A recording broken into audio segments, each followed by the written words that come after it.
Okay, good morning. All right, so we are in Genesis part 5. This is lesson 3A.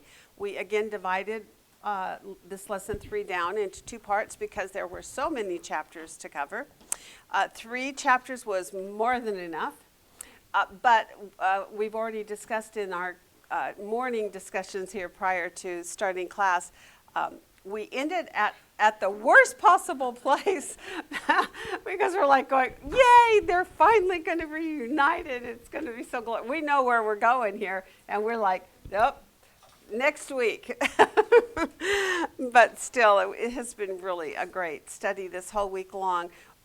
Now, one of the things that we have been doing progressively through this is watching how we are handling a narrative which is historical, right? I mean, inductively, what do you do? And so we know people, places, and events are what we look for. We have now definitely learned the pattern of looking for paragraph divisions and titling those paragraphs so you get a nice sequential order. Did everybody get that done this week? Yes? Good. What we have been doing every week for I think for weeks and weeks now, is each lesson we covered each of the chapters. We're not going to do that this morning. I'm going to blow your mind. I'm doing a zigzag. Now we're going to talk through each of the lessons. So when I send you my chart, you will have my outline and my paragraph titles if you need to look at them. Yours are probably perfectly fine. So you'll have that, and we're going to talk through the lesson in that manner. But what we are going to do instead is we're going to try to do what is called an analytical list. Actually, we're going to do 3 analytical lists. All right, so what happens in the Word of God is one of the inductive skills that you learn is to look for lists. There are 3 different kinds of lists in inductive work. The first one is called a simple list. That is something where the scripture gives you a statement like the fruit of the Spirit is, and then it lists out love, joy, peace, patience, kindness, right? And it's right in the written text itself. We actually have an example of one in our homework this week on chapter 43, verse 11. If you want to flip back over there. And it's going to be 11 through 13. And I'm just going to show you the simple list that's within the text. It has a lot more wording than that one example I just gave you about the fruit of the Spirit in Galatians, where it's real sequential. It's like the fruit of the Spirit is, and then it goes boom, boom, boom, boom, right? This one has a little bit more wording to it, but it's still yet the same thing. It's what is called a simple list. So look up, starting with me in verse 11. I'm just going to read it to you, and I'm going to point out to you where the list is, okay? Then their father Israel said to them, if it must be so, then do this. Take some of the best products of the land. So that's your title. This is what you're to take, okay? And in your bags and carry down to the man as a present, and then he lists what the present is: a little balm, a little honey, aromatic gum. And so it's like there's a list within the list on this one, right? So the first thing on your list is as a present, and you number that number 1. And then in this case, you actually have a sub list under it because it tells you what the present is, and it is a simple list again within it, okay? Are you seeing it? I think it's pretty cool that you kind of get to see this whole thing in one little spot. Then he says, so take as a present, which is number 1 on your list, and then that sub-list is a little honey, aromatic gum, myrrh, pistachio nuts, and almonds, okay? Then number 2, take the money that's in your hand and take back in your hand the money that was returned in the mouth of your sacks. Perhaps it was a mistake. So the number 2 is take double the money. Okay, are you seeing that? All right, then number 3 starts in verse 13. And take your brother also, and arise and return to the man. So there is what is called a simple list with a simple list, which is right there in the text to give you that demonstration. So that's a simple list. The other kind of list that you do in inductive study is called topical. And that is where you find a subject matter within the text and you make a list on that item, whatever it is. Like in our case, we would probably pick a person and make a list on the person, like Joseph, and we might make statements about either how he's described or the things that he's been doing. Or you might pick another subject, let's see. Yes, absolutely. And that's a complete topical study on the which is where I was going to go, because God Almighty is in this one. It's a specific title of God that's given to us. And within that God Almighty listing, then you can show through your list how he's presented as God Almighty in these few passages that we've got in this segment. So that's the second one. Then the third list making is called analytical. Analytical takes a subject and then pulls back and makes conclusion thoughts about it. It's in your own words. What are you deducing from what you're looking at? What is being conveyed to you? Okay? So what we are going to do this morning is we are going to do an analytical list on God Almighty at work.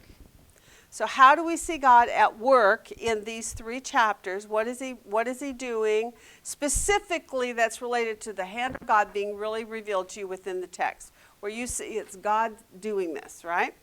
We all know God does everything, but there are some specific points that will be made through these three chapters that you can pull out and make analytical conclusions from them. The other one will be Joseph's tests for his brother. Now, in a way, this could be considered a topical list on the subject tests, but I kind of took it a little bit further and went to the idea about Joseph testing his brothers in general, just a little bit more general. So I'm still considering this to be an analytical list. We're going to analyze what are the various ways through these passages that we've seen Joseph using this skill of testing. And we can draw some conclusions even together from your own thoughts. What might have been motivating him? Why would he do it this way? Those kinds of questions. So the fun thing about an analytical list is you get to go to that next step. And here's when you are able to do this kind of thing. It's after you've been in a book long enough, you've got a fairly broad and secure understanding of the author's purpose, the major events that are going on, and you kind of know where things are headed, right? Well, we're getting really close to the end of Genesis. We now can kind of look back in Genesis. We know it's all about who is God and who is man. And secondarily in this book, we're seeing this bloodline of the seed, that we're watching how God is unfolding a preparation for a people who are going to be those through which God is going to bring the Savior of the world. So in knowing that then, because you're well grounded, you're capable now of doing analytical looking. In many Sunday school class environments in particular, or private small group Bible studies, this is where almost everybody goes immediately and they skip all the other stuff before. They don't do all the hard work of laying out what are the facts, what is the doctrines, right? What does the word study tell me about that word? What is this author's purpose in doing that? So if you don't do that first, then when you start drawing thoughts or conclusions analytically, you can very easily go kind of left field somewhere and get an improper understanding through your own thought process. But if your thought process has now been trained because of good, thorough observation, you are now focused in a way that you can say, well, I know where he's heading and what he's wanting to do with these people groups here in these storylines. So when he did that, or when he allowed these events to happen, what was he doing? And I can then analyze that and come to a conclusion, but it's not emotionally based, it's fact-based, but there's still a little subjectiveness to it in that each of us think differently, right? Because everyone in this room has different spiritual gifts and has different life experience. And so because of that, we will all look at things slightly different, and that is a good thing, okay? what we don't want is to only have that without the study first, without the grounding in truth, okay? So then the last one we're going to look at here in analyzing what we've been doing here is the observance of spiritual growth. That, to me, was the most exciting thing about everything that we looked at. What a transformation is going on in the lives of these men who seemed absolutely worthless in so many ways up until right now. We finally hit the chapters where, of course, 20 plus years, right, of time has passed. And we know this because why? When did Joseph go into his captivity by these worthless boys, his brothers? He was at the age of 17. And at what point did he stand before Pharaoh and be placed in charge of things? At the age of what? 30. And so when he was 30, it had been at that point, let me think, 30 minus 17, 7, 8, 9, 13 years, okay? It had been 13 years. Then, what has happened at this point to cause these boys to need to go back down to Egypt? Famine. They had already had 7 years of what? Of abundance. So we've had another 7, so you can add 7 to 13, right? So that's 20 years.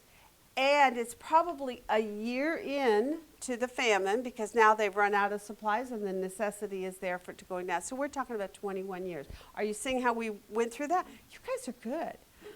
I'm impressed. Everybody followed that very well. But it's all about really kind of processing all the pieces. Oh, okay, so he had to be at this age, then this happened, then there were 7 years of good, abundance, about a year of famine. You add all those years up, you get to that 21. So what we can say is from 21 years ago when these boys were such ratfinks and sent their little brother into captivity, right? Now we're seeing all these years later, and I'm hoping in my own personal life that it does not take me 21 years to come to this kind of conviction and remorse. However, it does seem like these boys had a lot of growing up to do. Just as review, what did we see in the life of Judah, for instance, in somewhere along those 20 years? What was going on in the life of Judah? Do you remember what happened with him and Tamar and his 3 sons? Mm-hmm. So he slept with his father's. That was Reuben. Oh, that was Reuben. Reuben, yes. After Judah's eldest son died, he was married. He tried to hand off his second son. Right? He did, yeah. And the second son was like, yeah, well. The Levirate law. Happily sleep with you, but I'm not making a baby for my brother. That's right, there you go. So- That's a great way to say it. So God had killed the first one because he was evil, then God killed the second one because he did evil, and so Judah was worried about his third son. So dying. Sheila is like, no, you can't have Sheila, sorry. So go back to your dad's house, and when he gets older, you can have him, and he doesn't follow through. And so Tamar takes things into her own hands to get an heir for her. So you all now remember that Yes. very clearly. See, as soon as we start talking, oh yeah, I know who that. Yeah, and there's all those names. There's 12 sons. We get them confused. But so there was Judah's issue, and then there was go back to Reuben. What do we know happened with Reuben? So Reuben slept with his father's wife. Yeah, one of the wives, Bilhah, one of the concubines, while Dad was away apparently. And this got him in big hot water, and so there was all that mess. And before that was Simeon and Levi, and what had happened with those 2 boys. They literally set up a scenario. They also had a plan, kind of like the Joseph plan, only Joseph's was to test the brothers, right? Where with Simeon and Levi, they literally used a high holy article of covenant, which was circumcision, got the people of the city convinced that they would have this great relationship, so they entered into this covenant, so to speak, of through circumcision, and then they went in on the 3rd day, and I know how that 3rd day feels really well right now, having fallen down my stairs and about broke my neck. you are sore by day 3. You are definitely creeping along. And so then they went in and they took advantage of that and killed him. So this is the mess that we're talking about in the life. And God does not give us the details on the others. Do you think the others had some issues going on as well? Who knows what their problems were? I mean, what we got was the most bombastic stories, so that why do you think God did it that way? Why did God record the worst of the worst in here? Well, besides the fact it was the order of the birth. Because of the bloodline. It has to be about Jesus. And Yeah. Moses didn't know about that, but we now look back and go, oh, that's why Yeah. it's there. But why do you think God chose he could have chose little things like bickering and not getting along. Do you remember the story when we were back with Jacob and the wives and the bickering and I want a baby, give me a baby, and and how, oh, well, here's a handmaid, oh, here's my handmaiden, and it was a what up on who's going to have more kids and so forth. So we got to see that kind of bickering going on in the life of Joseph, which is not good. First of all, he shouldn't have had that many wives. I mean, we all know that. But it was customary in the day, and so God seems to work through it in spite of ourselves. But that seems pretty minor compared to what Simeon and Levi did, and compared to what Judah did, and compared to what Reuben did, right? Which is why we saw how God records those, and then what is the outcome of the recordings of their sins? Jacob did not get canceled, right? Cancel culture. Even back then, can you imagine? But Jacob did not get canceled from being the blessing bearer, the covenantal blessing bearer, right? Even though in his own life there was sin, there was bickering, there was difficulties, things going on. But there was a canceling of Reuben, and then Levi and Simeon. Actually, Simeon and Levi got canceled first, and then Reuben, right? And then Judah pulled a big stunt, I think, right? It seems like. But apparently it was not on the level of God needing to cancel him out as in the running for being the blessing bearer. What do we know about Judah? Who has Judah become? Yeah, he's the bloodline of the Christ, the coming Christ. Does that kind of confuse anybody? It did me too at first. When you... It's a good picture of God looking at the heart, not the behaviors. Yes, and I was also going to say, what is it, do you think, what is the distinction between what Simeon and Levi did and what Reuben did versus what Judah did? What is the distinction there? Because Judah did not get knocked out of the lineage for that blessing bearing. We know that Simeon and Levi didn't think they did anything wrong. When they were confronted with it, they were like, what were we supposed to do? Okay, so you think it has something to do with unrepentance? Possibly, because when you had Judah, after he realized, oh, she's way more righteous than me, I messed up. Okay, maybe. Reuben and Simeon and Levi did something completely against God. Right, and why was it completely against God? Because it was about what he had set up, like you said, the whole circumcision. That Right. was all about him. Yes. And God is the owner of covenant, and covenant is such a precious thing. Now, we did see Judah have a relationship with the daughter-in-law not by his knowledge, of course, so he didn't exactly break it, but he did go into a prostitute. But what had he not done to anything concerning covenant? Did it relate to covenant in any way? No, it was just a sin. But he did not violate any covenant, because where was his wife? She was dead. So he was free to pursue another relationship with another woman. He could have married again, any of those things. But in his case, what he did was he did go after a prostitute, which is a sin, right? And we talked about that kind of sin. What kind of a sin is that in the New Testament? What does God speak of it as? Against yourself. It's a sin against your own body. So it's not a sin against God's high, holy covenants in any way, which the first three boys did. How did Reuben do that? He slept with a married woman, his own father, who was still in covenant with dad. And first of all, you're not supposed to sleep with your mother. I mean, but honestly, had there not been a dad involved, maybe God would have overlooked that because she would have been free to marry. It would have been a sexual sin, yes, and it certainly would have been incestual, sort of. It wasn't his own mother, it was someone else's mom. But I think God would have done with it what he did with Judah. But because she was still married to dad and dad was still alive, that broke marriage covenant. Again, a high holy article before God. This is why God says he does not like marriage. Divorce, I'm sorry. Does not like divorce. Sorry.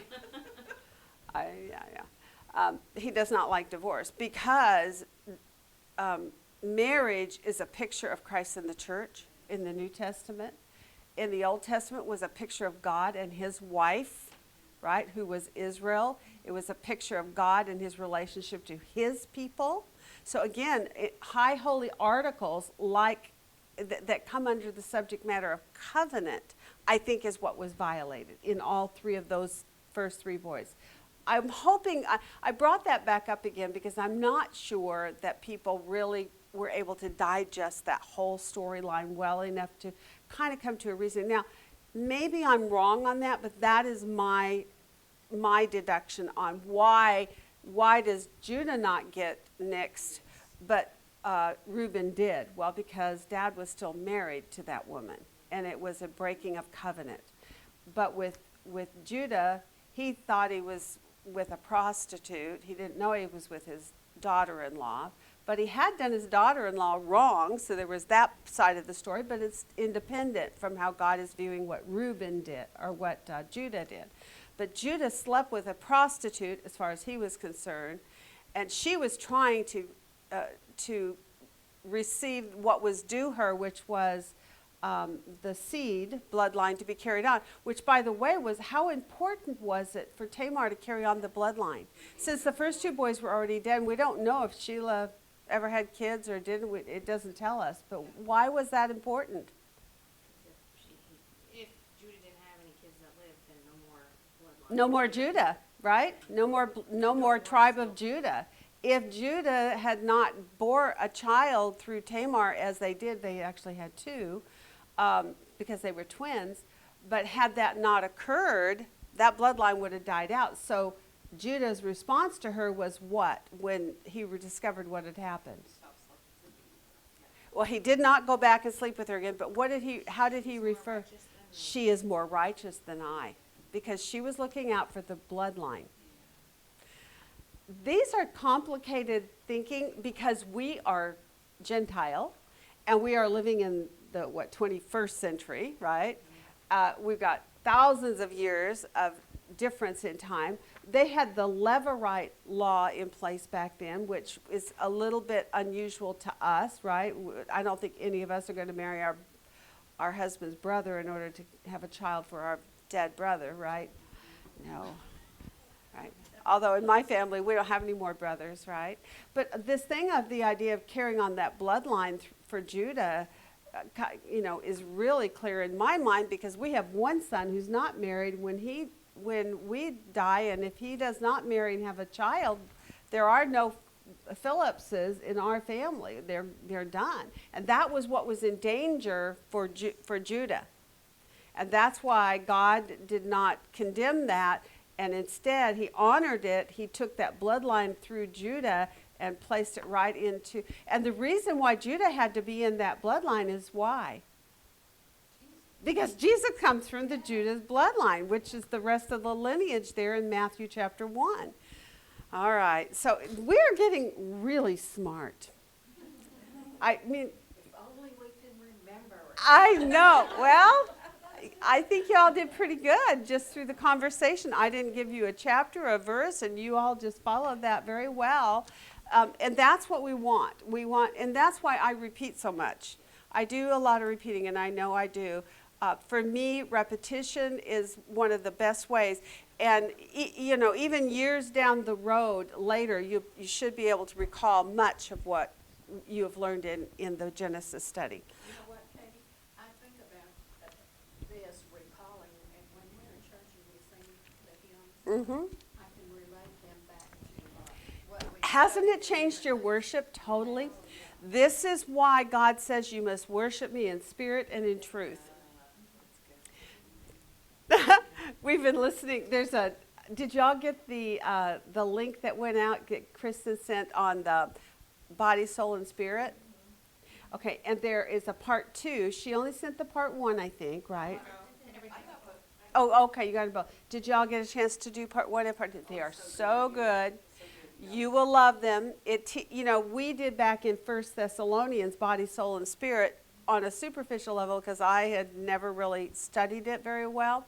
And I was able to come to some basic conclusions. And fortunately, Kristen had her chart in class in the evening. That just blew my mind. I have the chart. I'm like, of course she does. That's because she's our administrator. But I hadn't pulled that. But it turns out we did come to correct conclusions. So your notes in your Thessalonians books, if you still have them, are correct. But this adds depth to that. I mean, it goes much deeper and expounds on it, and this guy does a great job. And in there, one of the things he was talking about is the difference between how we worship the Lord in spirit and in truth, which is a quote, scriptural, spirit and in truth. That's John, the Gospel of John, right? The woman at the well. Okay. And so he speaks about that worshiping in spirit and in truth, and how is that even possible? Right? What's the distinction and how do we get there? And, you know, how is it, what happened from the garden when we were created body, soul, and spirit, but yet we fell through sin, which is what we're looking at here in the whole book of Genesis. So it all kind of ties together, and that's why I sent that thing out. I just thought it would help add a little bit more. Okay, so we're ready to start off. All right, let's go ahead and start talking through these chapters. We're going to do an analytical list as we move along. So I'm just going to wait for you guys to pop in. These are the subjects up here. God Almighty at work, how you see God at work, that Joseph is testing his brothers, and how are you seeing this when it shows up in the text? And then we want to make note anywhere that we see or observe spiritual growth in these boys. It does not have to be in order. If something comes up later, I'm not saying you have to hit it exactly in the order that we do it. Sometimes that's why it's called analytical. What happens is you see a piece here and then a piece here, and in your mind you put it together, and you go, oh, back in that chapter, this is what had happened, and this was their spiritual growth. So if you come to any conclusions, we'll just add them up there. So you'll get the chance of experiencing how as a analytical list is made, and we're going to make 3 of them, okay? All right, so let's start with Genesis 42. We have had Joseph down in Egypt for these 20 years that we just discussed a moment ago about how we got to this place. We are now at the place where the famine has come, so we've had those 7 years of plenty. We're probably a good year in, and now there's a need for food, right? So Jacob saw that there was grain in Egypt, and Jacob said to his sons, Jacob said, there's grain in Egypt, and Jacob said this to his sons, why are you staring at one another? Egypt? I don't know, Egypt? Why wouldn't they want to go down to Egypt, right? Okay, so that's where this lovely story starts. Tell me what's going on in verses 1 through 5 of Genesis 42. Because that would be your first paragraph in that chapter. Well, the famine is in Canaan, so they're out of food. Yep. And Dad's like, get out of here and go get us food from Egypt. Yeah. So what is there in that you might see the hand of God going into this? What do we know about the covenantal promise to Abraham back in Genesis 15? When he gave the promise to Abraham, he says, you are going to be blessed with a land, a seed, and a nation, right? Obviously, it's a slow progressive thing that will unfold. But then he follows it up with some warnings, right? At the 400 years in a foreign land. There's going to be 400 years in a foreign land before you actually will come back and inherit. So have we had our 400 years in a foreign land yet? No. So what is it that God is doing here? Do you see the work, God Almighty at work at this point here? We know what happened, because we have biblical knowledge. This is where they're going to go for those 400 years. They're going to be in Egypt. So what's going on in the work of God here then? Well, he's got to do something because they're happy and they're prosperous and where they are. He's got to do something to move them Something at had to least get them them. down there. So what did God do? Famine. He sent a famine. And he didn't just send a famine into Egypt, which is where this dream that Joseph, the Pharaoh in Egypt had, that Joseph interpreted. If it had been just contained within the land of Egypt, what? Joseph would be fine. Everybody outside in the land of Canaan would have been just fine. They wouldn't have felt the necessity to try to go down there. So here's the first thing we see where we see God at work. Let me see if I can do it with this here. God at work. We see that we have a remembrance about God's prophetic word.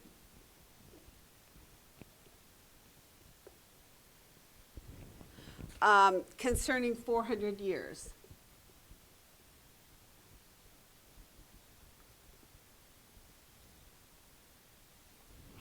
And how did it say that again? In bondage? Yeah, I think that's what it was. Okay, in bondage in a foreign.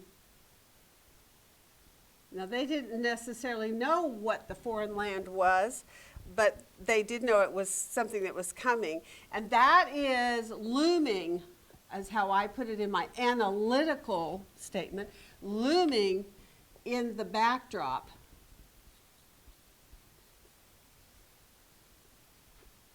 To this story. And so then I gave myself a reference in Genesis 15:13 where that reference is that you can go back, right? So therefore, what's happened is God has sent a world, or at least worldwide within the realm of the living of Egypt, Canaan, probably also Babylon, those places in that surrounding area. So he sent a world famine. Severe. Severe enough to force them to do what? Okay. Severe enough to force Jacob to go down to Egypt. Right? So that is, I just think that's very interesting. So that is right here in Genesis 42:1. Now, if you have references, I'll put them up, but you don't necessarily have to do all those references. When you're doing an analytical list, I do like to give some kind of a point of reference if I can, because later when I go back and reread my list, I might go, what made me think that, right? But on the other hand, analytical lists are generally for the purpose of you processing all the pieces and trying to come to some real spiritual insight as to how is this story from hundreds of years ago applying in my life today? What am I seeing here about the fact that God, first of all, he did have a prophetic word. That's looming in the background. But God has sent a world famine. What is that showing us about God in this particular book?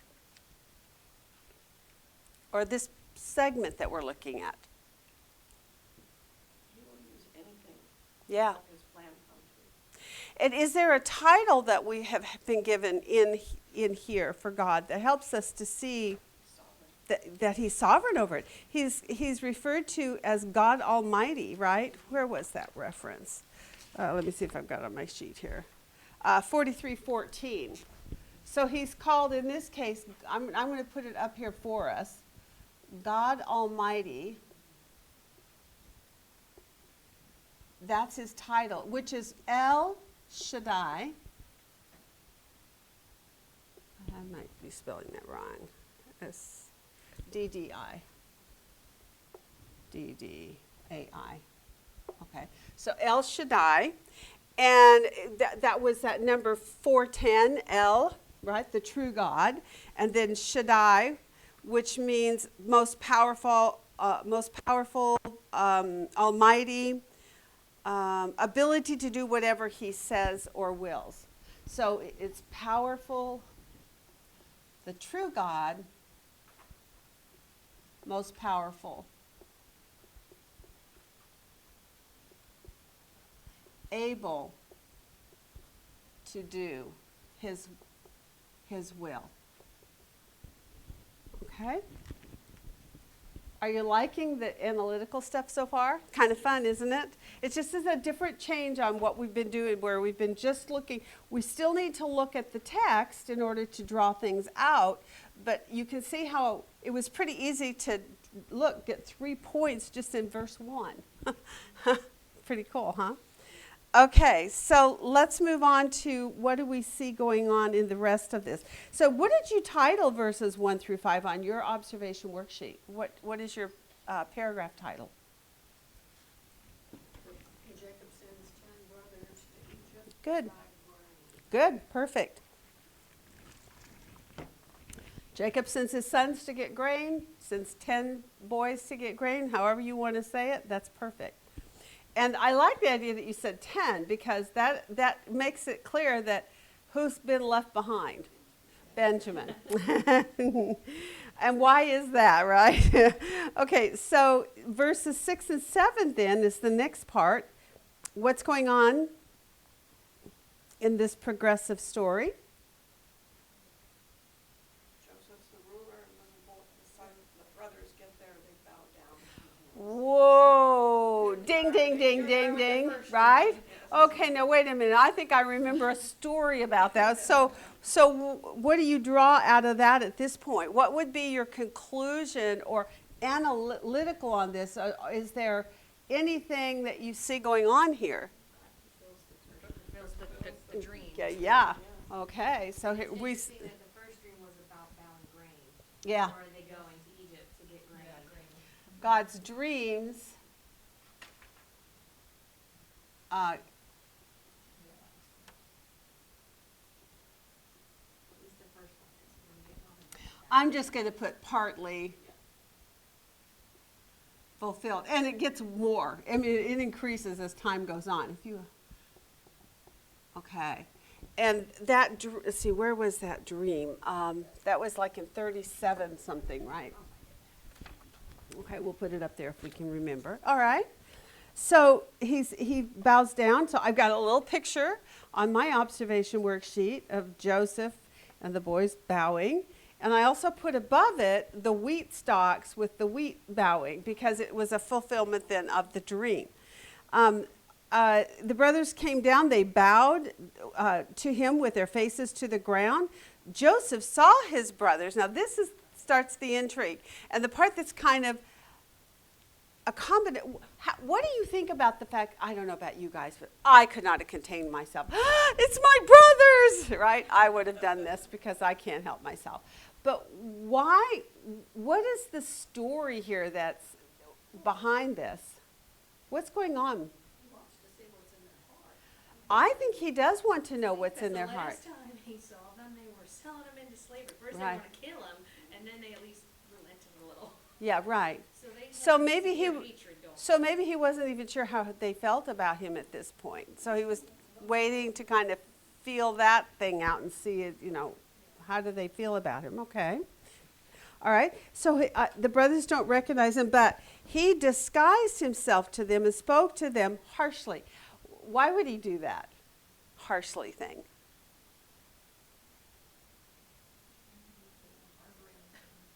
Maybe. Yeah, maybe some harboring a few. Yeah, you guys were really awful to me. If he spoke to him in his natural personality, they may recognize. There you go. I kind of thought that. That's where my mind went.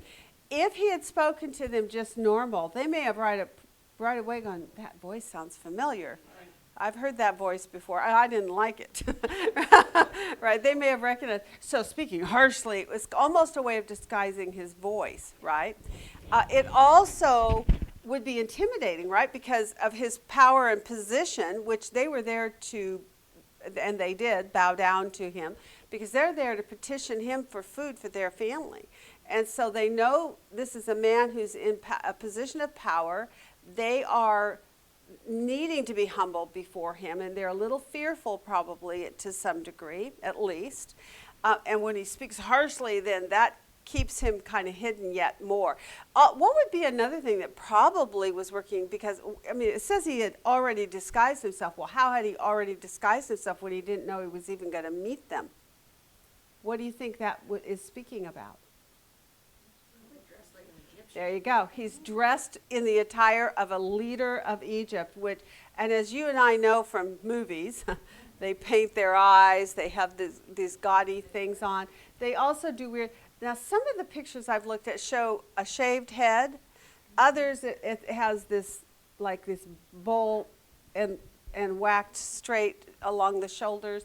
Whatever it is, though, it would not be typical to what the Hebrews would do. And the haircut and maybe the makeup and maybe the attire, all of that it'd be like me putting on a Superwoman costume. You'd never recognize me, right? But that's kind of, I think, what's also being said here in the backdrop.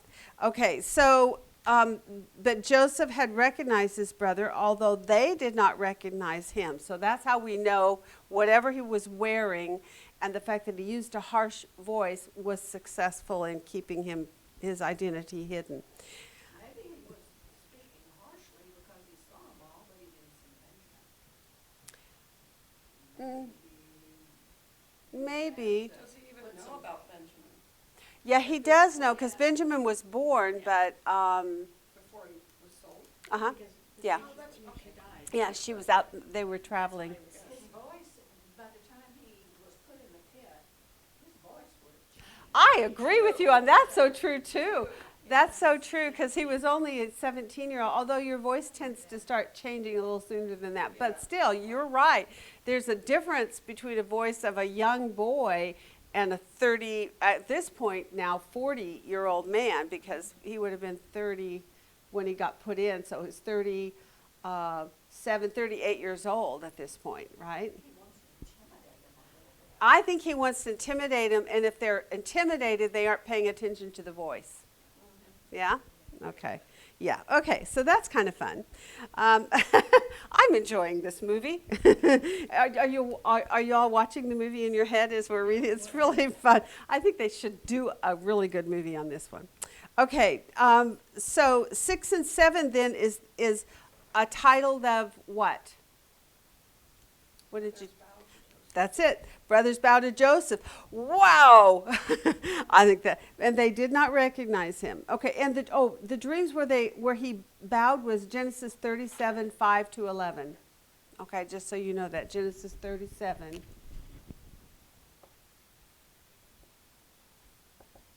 Five to 11. I had it on my observation worksheet and I didn't notice it. Okay, good. 8 to 17 is our next paragraph. And what is the next part of the story? He's asking about the family. Yeah. His father's still alive. Uh-huh. Oh, but he's accusing them of being spies. Isn't that interesting? That was quick thinking on his part, though, because think about this. It doesn't say that he's going to test them until like verse 15, right? But it's almost like he must have started processing this. As soon as he recognized his brothers, he started going, Well, because it says he remembered the dreams. Yes, he remembered the dreams, and also I'll bet he also remembered their reaction to him about it. They were mad, right? And so apparently the part of this processing in his thinking in the moment on his feet was, I need to know what's going on in these guys' minds today. How how do they remember those events? How do they feel about me or the memory of me at this point, right? Because he needs to know what's going to come next. So he's already processing in his mind the idea that he's going to test them in this before he reveals himself, right? So he's literally, this cloaking of himself, they had not recognized him. That was kind of a divine moment, wouldn't you say? Would you say the fact that they didn't recognize him might even be a work of God in some way in this? That there's a so what is it that's going on in that then? How is God working through the fact that the brothers didn't recognize him, and he quickly comes up with a plan to test him? Why would that be important in our story here? Is it showing the work of God, or what about the testing of his brothers somehow?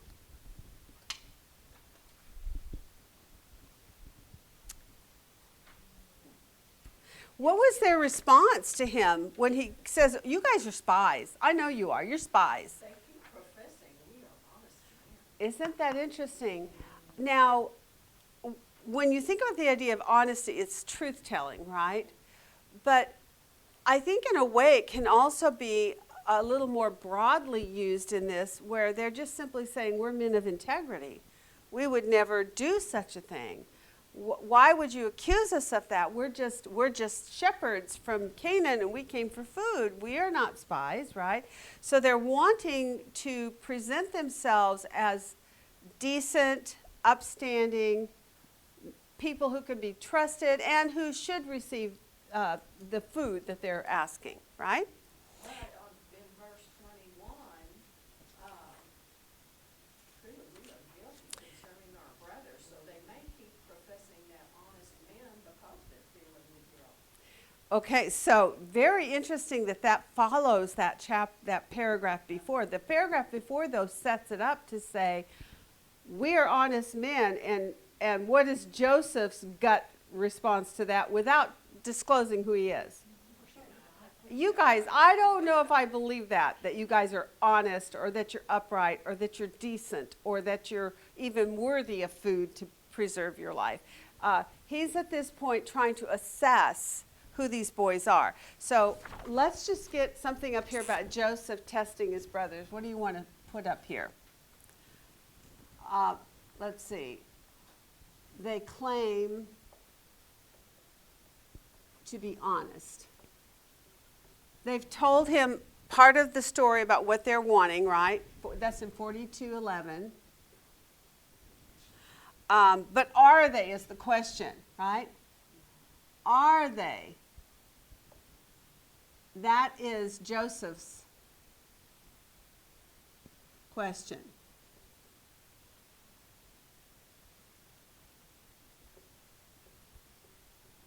Right? Okay, basically, I think at this point, what we're seeing here then is Joseph is saying, in his thinking, have they improved over the years? You know, is there a glimmer of godliness in their character? Is probably what he's wanting to know, because what he knew of them when he left as a young 17-year-old showed the depth of their depravity and of their hatred toward him and their jealousy, right? And he's thinking, I don't know, you know, are these guys, are they worthy even of any real help? So there's a ruse going on now, right, in 42. In 7 through 13, what you see is he's a ruse. Now, what does he do in this part of the testing? Because each part of the testing has a slightly different nuance to it. At the beginning of this, he says, okay, send one of you that he may get your brothers while you remain confined, that your words may be tested whether there is truth in you. Truth about what? Not being spies. Not being spies. And what was the story that they had told him? They were honest men, and they were brothers of one man. Go back up, yeah. That there were 12 of them, and he said, but the youngest brother is at home. So they had given enough information to him that he could say, Okay, I'm going to test to see if you're telling me the truth. Bring me your little brother. Are you seeing that? Why do you think he said, bring me your little brother, to prove that you're honest? Was it about him wanting to know if they were honest about that? He wanted to see the brother. That was what that was all. It was a ruse. The whole thing was just a ruse. Because Michael and I were chuckling about this, and like, clearly they didn't watch CSI. You don't send one of the suspects to go get someone to, tell you, are you telling the truth? You have that whole journey and be like, hey, this is what we said. You better corroborate that this is the truth. All right, so he wants to see him. Joseph wants to see his little brother.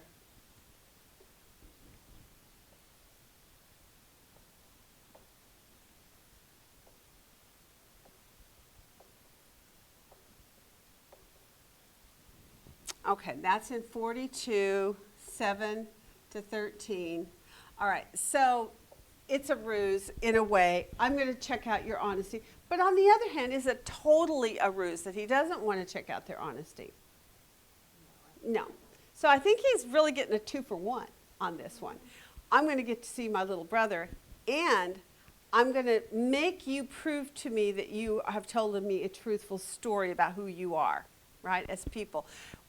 Because the truth of this is, from the perspective of the brothers, did he know that that there was a little brother? Did he know that, they told the truth? The answer is he didn't. No, he didn't. Because in their thinking, he's an Egyptian ruler. He wouldn't know anything about me. Are you catching that? So he's actually going to do 2 things. He is testing their honesty.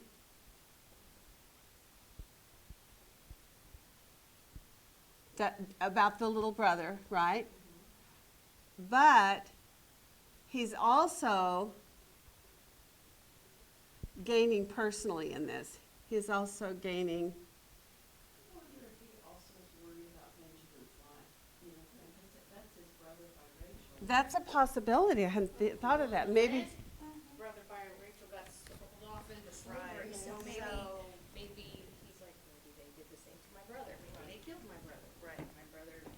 Right, because he doesn't know. As a matter of fact, when he first asked the question, his questions also seems like they focus on 2 people, the little brother and Dad. Is my father still alive? Although he doesn't say that up front. Is your father well? Okay. All right, so in that segment, your paragraph could just be that Joseph remembers his dreams, right? And then in order to test them, he accused and imprisoned them. So he came up with this ability, or this little plan, sort of, quickly, on his feet. That's pretty good thinking, right? I wouldn't be that smart, but he sure was. In that, I could also, in a way, I could say this is also a divine working of God, kind of, because God brings our thoughts, different thoughts to our minds, and so maybe there's something to be said in that. The word tested, did you do a word study on that? Try, probe, examine, learn, genuine. Very good. Excellent. So it basically does mean pretty much what we think, just to examine them and to prove the genuineness of what has been said by these boys, whether it is factual or not. Okay, now, what about this little thing about by the life of Pharaoh? Why does he use that phrase, and what does that mean? There you go. It's furthering his disguise. So interesting, because we see 2 or 3 places in here, and when you hear commentaries on this or pastoral teachings online, sometimes they forget that Joseph has disguised himself, and so then they start making speculations about how Joseph has gotten into their culture and fallen victim to becoming pagan and so forth. That's not true at all. He is using every step of the way in here. We're going to see different times when it shows him doing quote, Egyptian type things, like even the meal that's going to come up later. There are things that were done there. And then the silver cup, right? That's another one. All of these things that are Egyptian in nature are, again, tools that he's using to retain his identity as being an Egyptian, not being this Hebrew brother. Especially considering down the road, wherever that is, where they talk about God Almighty. So it was the servant. The servant does that. So That's good. If Joseph's servant is talking about God Almighty, it's clear that he's not worshiping Pharaoh as God. I know. Right? So this is I just, know. it's kind of like saying, That- by God, you're going to do this. So by the life of Pharaoh is Right. probably Right. as everybody else who Pharaoh does. Got it. I looked up, it says he used Egyptian customs in testing them by the life of Pharaoh. You see that in verse 15 and in verse 16. And this is a very common practice in Western Asia, to swear by the life of the king. And Joseph spoke basically in the style of an Egyptian. It was, again, just to continue to keep his identity cloaked. It is not something a Hebrew would do. Right. Although he says in verse 18, do this and live, for I fear God. Right. And you wonder what kind of God they thought he meant when he said that. It doesn't indicate. Now, we know Joseph's God is Yahweh, but these brothers do not yet. They think he's an Egyptian. Okay? Well, and whatever Hebrew word he would have used for God is not necessarily what the interpreter said either. Because Right. there's the interpreter in between, so he's speaking in Egyptian to the interpreter who's speaking in Right. Hebrew to them. Right. That's a good. So, that's a good like, analogy too. Everybody knows there's all kinds of stuff lost in translation. That's why we use word studies. 'Cause Yep. Okay. So he says then in 18 to 25, what is going on that follows progressively in this? basically saying this is how you're going to prove yourself. Yep. Go back and get that other truth. Come back here. And not this. Do this and live. Because originally But it if you wasn't- don't, you're dying, right? Okay, for I fear God, in other words. He does say that. And if you are honest, then let one of your brothers be confined in prison. But as for the rest of you, go, carry grain for the famine of your household, and bring your youngest brother to me, so that your words may be verified. That's what he meant by the test. I'm going to verify your words, that you told me you have a little brother. Show me your little brother. But what I think is going on behind that is he wants to see his little brother. And so this is his ruse to get that Well, it's accomplished. interesting because originally it's like, y'all are going to be in prison except one is going to go back.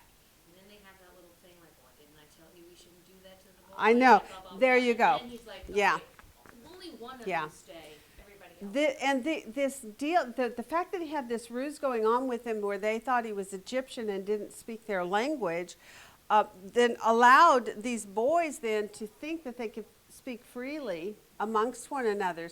And in doing that, then he overhears things and gets to know what's going on kind of behind the scenes. I had something like this happen with me when we were in Turkey. Not that I speak Turkish well at all. I do not. I know words, right? But I used to go to afternoon coffee with the Turkish ladies in my building. They would come to get me and have me come for tea. And they would always pull out their Sears and Roebuck magazines, right? And they look through everything and ooh and ah, and, 𝐋𝐞𝐬𝐬𝐬, everything's beautiful, right?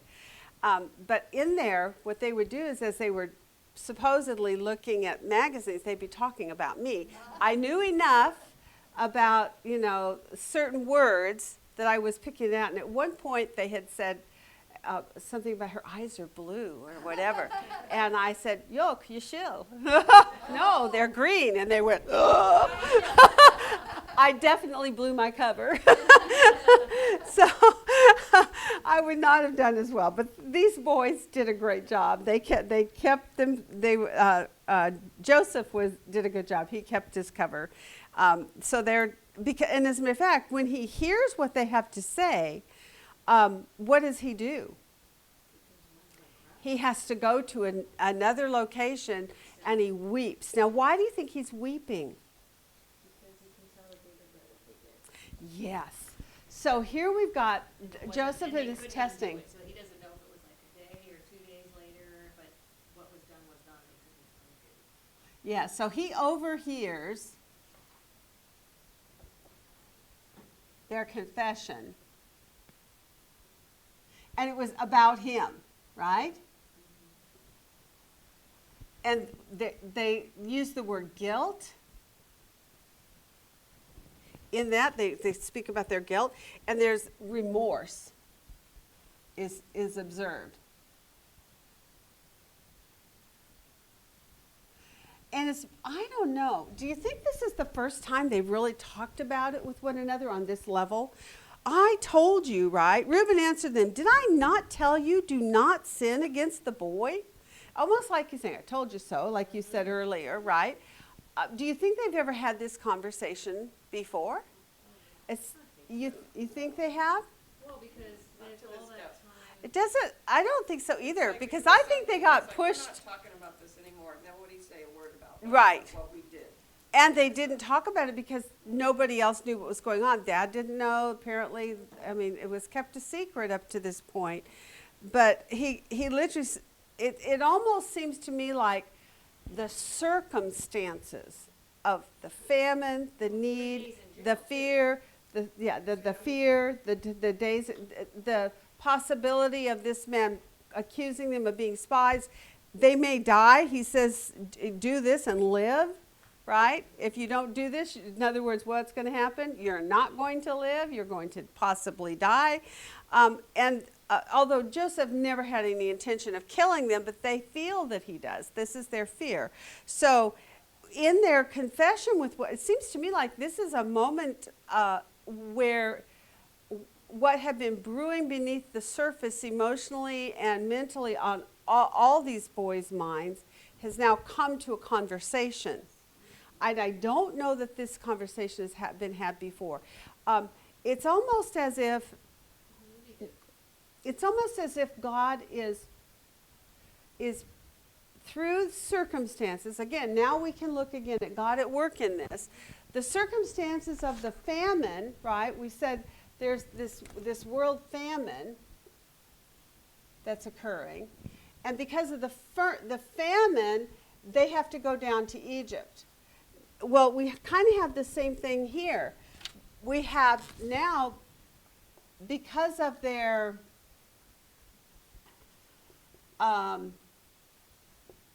guilt and the fear of maybe losing their lives, right?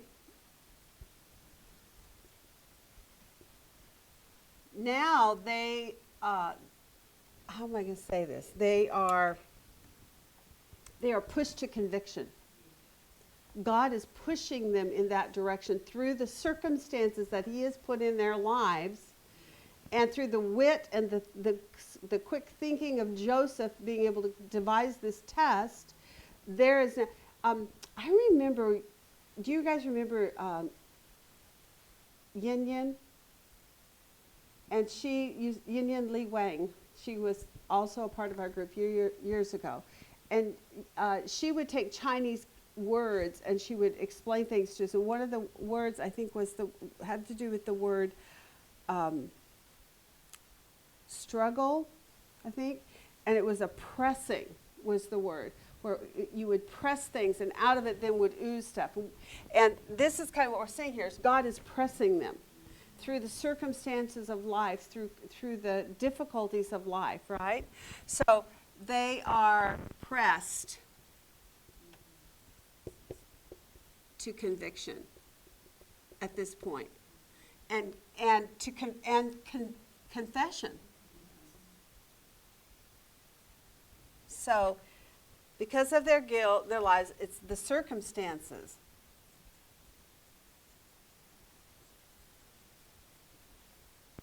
Are having the effect.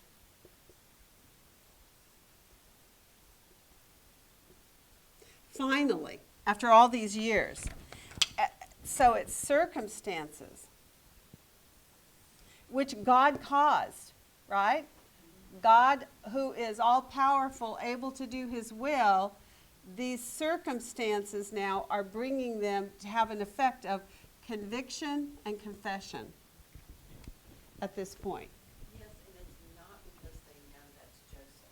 No, they do not know it's Joseph. They think Joseph is dead. That's another part of the advantage he has of disguising himself. They really have Because they no. could fake, I mean, if they knew it was Joseph, oh, they could be so repentant. Oh, yeah, sure.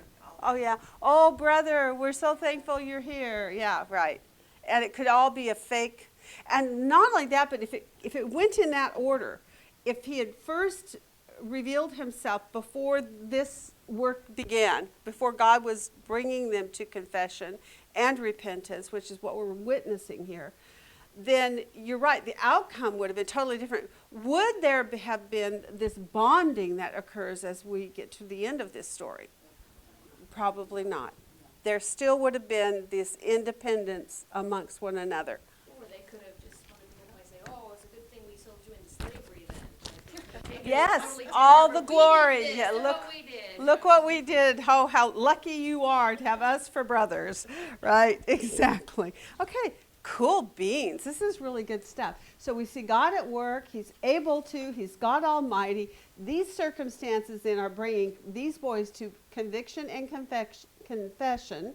We see that Joseph has devised this ruse, right, in order to get Benjamin down there, but it's also has to do with his gaining personally, but also to observe their character. Okay. It said in 41, check verse 51, God has made me forget all my trouble and all my father's household. Right. And so that knowing about his brothers and his father, you know, if God takes something away from you, it's just so heavy on your heart. It's just you worry about it. And God seemed to relieve him. And I was going to ask you that, okay, so if we want to compare what's going on with the brothers here, what had previously already God done in the life of Joseph? Well, he had been a young boy who was just a little bit of a brat, I mean, to some degree, because he was very spoiled, very loved, very favored by his dad. He did make this bold announcement, I had a dream, and you guys bowed to me. We don't know what the attitude in that was. We could go either way. We just don't know. But what we do know is he was 17, right? His dad did rebuke him, so it may have been there was a little attitude in it when it was said, so that dad felt that he needed to rebuke him. And by this point, though, Joseph has gone from being then enslaved in the house of Potiphar years, and then falsely accused and put in prison, himself falsely accused. Are you seeing the parallel between what happened with the brothers? And now he's saying, oh, at the birth of Manasseh, God has made me forget all my troubles and all my father's household. He's gone through the process of being pressed by the circumstances in his life, and God has brought him to both conviction and confession in whatever the things were that were in his life. And now he's saying, I've forgiven. Not only have I forgiven, but I've forgotten. Just let it go. Yeah, let it go. Let it go. Because there's no need in brooding on the past, and I'm going to live in the moment where I'm at. But what's interesting, too, is once he became this position in Egypt, he didn't vacate it as soon as he could and go run it home either. He stayed. It's almost as if he had come to really accept the fact that God's will for him was he be here, and therefore he stayed. And he didn't yet know what was ahead. He didn't know about the dream that was coming prior to all this, but he didn't know about the brothers even necessarily coming. That apparently was a surprise to him when he saw them. Whoa, yeah. So yeah, this is a beautiful story of how God works in the lives of all of these men. Joseph needed some refining too. He wasn't a perfect young man. But he had a whole lot more character than his brothers. However, there were still some rough edges that God apparently needed. One of the questions I asked you last week about that was, why the delay? Why the 13 years? Why did God need 13 years? Once he got Joseph down there, couldn't he have just exalted him right to the position of being Pharaoh's number 2 as he was? Why the delay? There you go. And that's what we're able to see even more clearly now than at this point. God was working on him as well. He had to mature in age. He had to mature in wisdom, in experience, by being a household servant, by being a slave. You can bet. Now, one of the things we see here in a few minutes is that Joseph himself now has a servant, a house servant, right? And we see in the character of the house servant little glimmers of godliness, right? So what do you think that tells you about Joseph's relationship with his servants and slaves? Having been a servant, having been a slave, now what? Yeah. What is in our lives, this is a little apart from all this, but in our lives, then how do you see that work out in your personal life? Do you feel that a person who's walked in your shoes, so to speak, often is better to relate? And you yourself come through hard things. If you go through family struggles, divorces, financial issues, cancer and surgeries and all these things. I mean, once you've been through those things yourself, then what is your response to others? It's so much better, right? We had a conversation with my Mahjong group that I play with. I have a very beautiful group of believing women that I play with on Tuesday night. And we get to talk about all kinds of cool things while we're playing Mahjong. But this was the subject that came up, was how it is that when we have struggles in our lives, reaching out and finding people who have already walked that same path is really important. You need to find a support group or a support friend, right, to help you get through those times. All right, so Joseph has had that experience himself. Maybe that also has something to do with how he's trying to test the brothers, would you say? That he's already seen God use pressing on him to bring about change. Now he's thinking, I'm going to test my brothers. Press. I want to press and see what happens. What juice comes out of that lemon that I squeeze, right? All right. So we are now at, we see in 17 to 18, Joseph's tests begin. That's what I titled it, because the word test is in there a couple of times, so it's the idea of him testing them. But he accuses and imprisons them. It's all this is done in order to test them. 18 to 25, Joseph's test brings conviction and confession, right?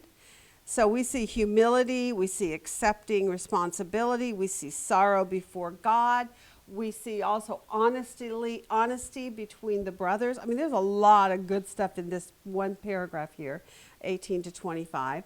In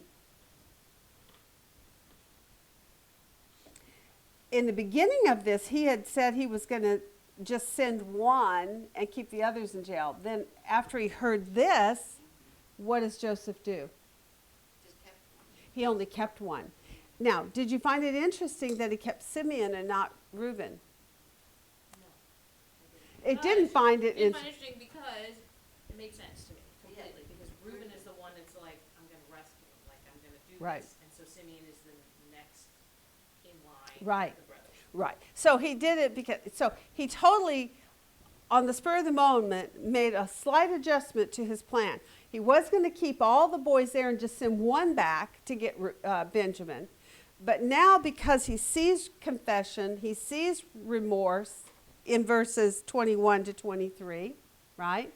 There's truly we are guilty concerning our brother, because we saw the distress of his soul when we pleaded with us, yet you would not listen. Therefore, this distress has come upon us. So they're relating what's happening in this situation as being the judgment or the justice of God. So there could be another thing. What is the work?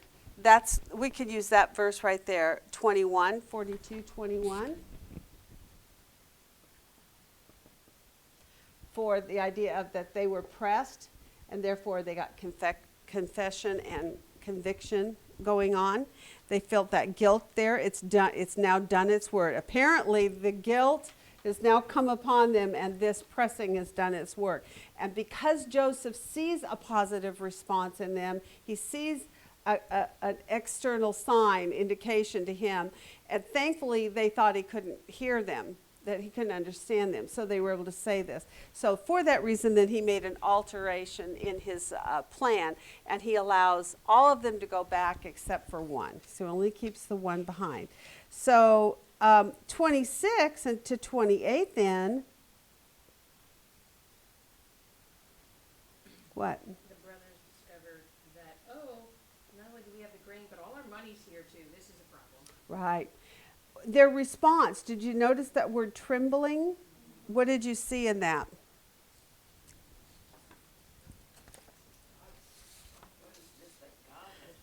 Yeah, they are really shook up by it. So what does that tell you? Is there any subtlety in information about their character at this point? Do you remember what they did with Joseph? It was Judah's idea to sell him, right? Why? Hey, why don't we just make a little money off of this, right? So how does that differ from what you're seeing here with that word trembling? There's either a conviction or even just a fear, right? Because they know it's not theirs. And what do they do with that information? Is this the same word? I did not look it up, so if you looked it up, was it the same word that was used when Isaac trembled after he realized? Oh, I don't know. I didn't go back there to look at it. If you can find that, I could tell you. If you know the reference, I can look at mine because I've got it probably. I have it probably in there. He trembled. Yeah, that was when. When they was giving the birthright to the wrong kid. Yes. Yes. Oh, that would be good to check that out. Is this trembling in verse 28 the same trembling as when Isaac realized he had given the blessing to the wrong son, Esau? Yeah, that's a good question. Okay, trembled violently is verse 33 to chapter 27. It's 27:31. No. Not the same one? Nope. Okay. No. Okay, so in this what we see is then that they are trembling, and then they say to one another. So now what is revealed to us about him discovering money? He's not concealing it. He's not stuffing it in his pocket and saying, I won't tell him, right? So there's no evidence of greed at this point. What we're seeing is honesty is there between the brothers. They're talking about it together. They're quite frightened by the fact that they have money they should not have. They realize it's not their money. It needs to go back. So this is all good. This is all positive. It says I put in my title, the brothers tremble seeing God's hand in this, because that is their response. Who had done this to them? In their words, God. It is God that has done this. Again, so what do they say in verse 28? The boys are in this case, it's the brothers recognize God is in events. And what? Yeah, and they do exactly, and I do think that's part of the picture. So that was in 42:28. The brothers are recognizing God is in the events. So in that case, you can see the spiritual growth going on here. First of all, we should talk about their spiritual growth. Let's get this up here. A couple of things we've seen. We've seen the boys confess.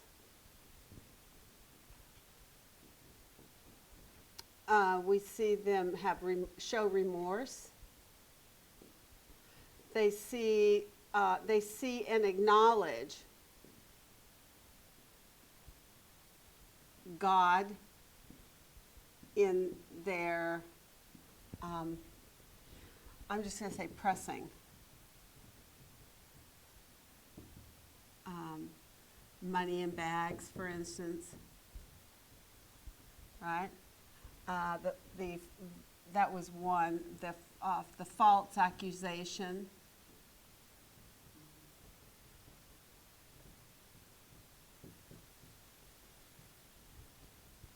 Are there any other thoughts?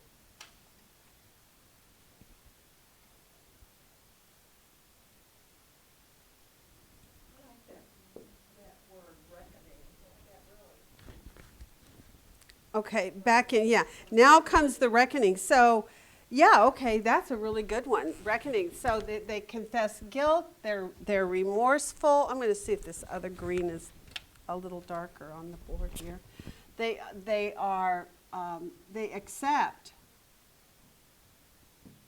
accept the reckoning. R-E-C, how do you spell that word, reckoning? R-E-C-K. That's right. That's the same as seeing God working in it. Yeah.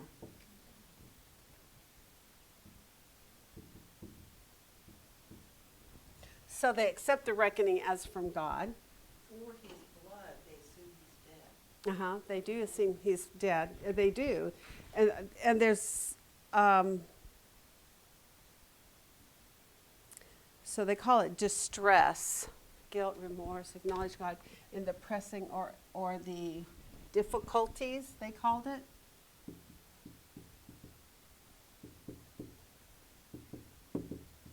Right? They called it difficulties. I'm calling it pressing, that God is pressing them.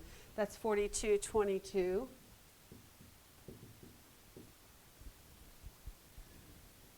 This was 40. All of this is 42:22, so all of that. So here we are observing some spiritual growth in these boys, aren't we? This is good news. This is a step forward. Oh. I have a question. Why is there a need for an interpreter? Because he's pretending he doesn't know their language. So that's part of his. The boys are talking among themselves. They're not going to. Why would they be talking if they can hear the interpreter telling them? Well, maybe the interpreter wasn't standing right there at that moment, but Joseph was, but they thought Joseph couldn't understand. So maybe the interpreter has stepped. Okay, so they know there's an interpreter there. Yeah, they know there's an interpreter there. Joseph is understanding them. Right, He didn't exactly. suggest his language. So whatever the scenario was, maybe the interpreter stepped to the side and they thought they were safe to chat, and they were chatting amongst themselves. But Joseph, because he does know their language, he was hearing them and understanding. Or the interpreter might not every time somebody comes in there translate everything up, only the important stuff. Yeah, maybe. To the guy. Yeah, but I could guarantee you, in a real scenario, if the interpreter had heard that, he might have interpreted. So I think it's possible he had just stepped aside or wasn't close enough in ear range, and they thought, but Joseph was, and he heard it. Okay, all right. So then it says they came to their father Jacob in the land of Canaan. So now they've been sent home. They're on their way home. They discover this money. They're fearful about it. They're worried. So they are not, again, if observing spiritual growth, then concerning the money found, they tremble. And I would put that in contrast to where Judah says, Judah sold Joseph.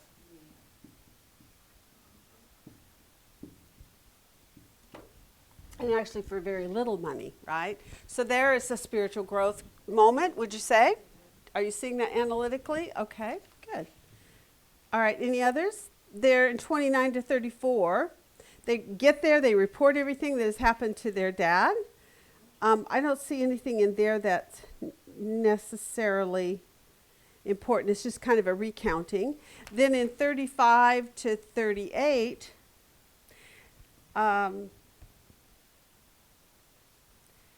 these boys are terrified. In the way that it says the word dismayed in verse 35. Did you all look that word up? It's actually translated fearful, afraid, and terrified. dismayed doesn't mean being confounded or confused or like shaking their head going, what's going on? That's not what the word is. It's the word fearful, afraid, and terrified. So they saw the bundles of money and they were terrified because now they've recounted this to their father. They've done so probably through the personification. They are terrified.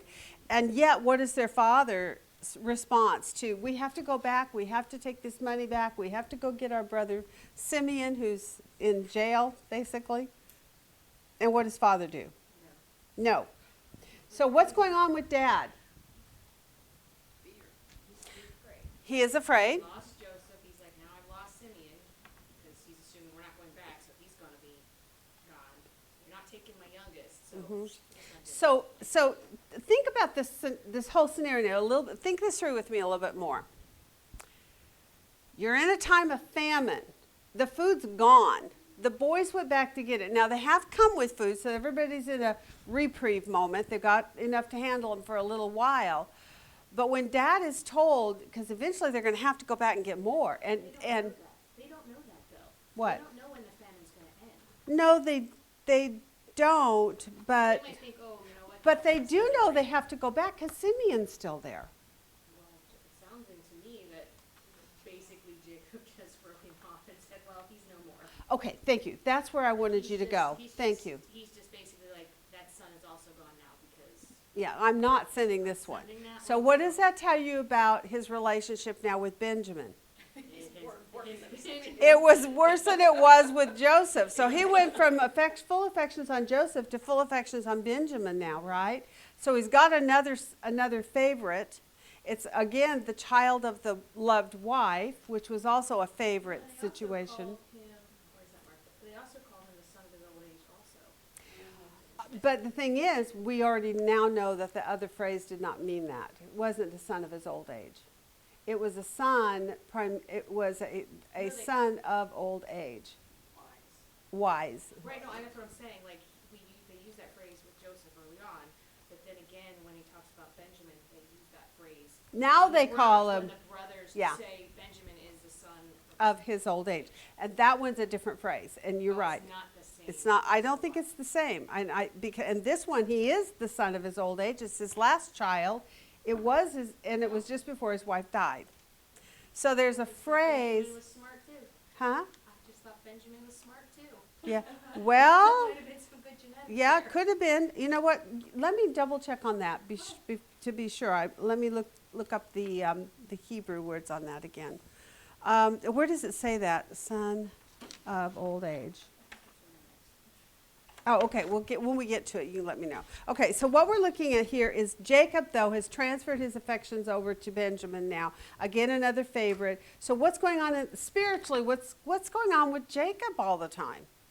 He's definitely got his focus on himself, because his last statement was, all these things are against me. Me, poor me. Oh, forget Simeon. I just can't give up Benjamin because Benjamin's my favorite.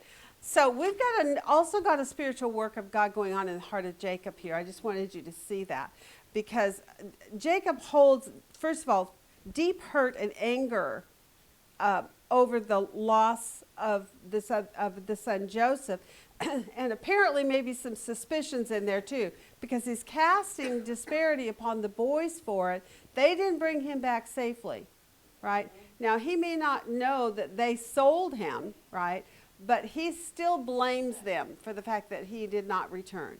So there's resentment, there's anger, and there's favoritism going on. And Jacob definitely needs the work of God in his heart as well. Is God going to do that? Yeah. So we could say on here, observance of spiritual growth, we could put a little note in here, Jacob, we see favoritism. First with Joseph, then with Benjamin. We see him being willing to basically leave Simeon. Poor Simeon in Egypt. Oh, well, they can have him. It's okay. I got more. You definitely see that he values Benjamin more than Yeah. he does Simeon, clearly. Yeah. So, put on, is God at work in this? Right? And what, maybe not, in what chapter are we in? We're in 42 And 30, 35 to 38. to 38. Okay, so we're at the end of 42. So our question here is God at work here? And where are we going to see the conclusion of that? So we'll just hang on to that for right now because we're not there. But at least we have some work of spiritual work that God is not only working on the boys, right? So I'm going to put that up here, the brothers. And now on Jacob. So you can see how you can take these analytical lessons, they can grow. And once your brain starts thinking on these things, you can really expand and go into a lot of cool things. All right, so that was 42. So title 42 for me. In a nutshell, what has happened here?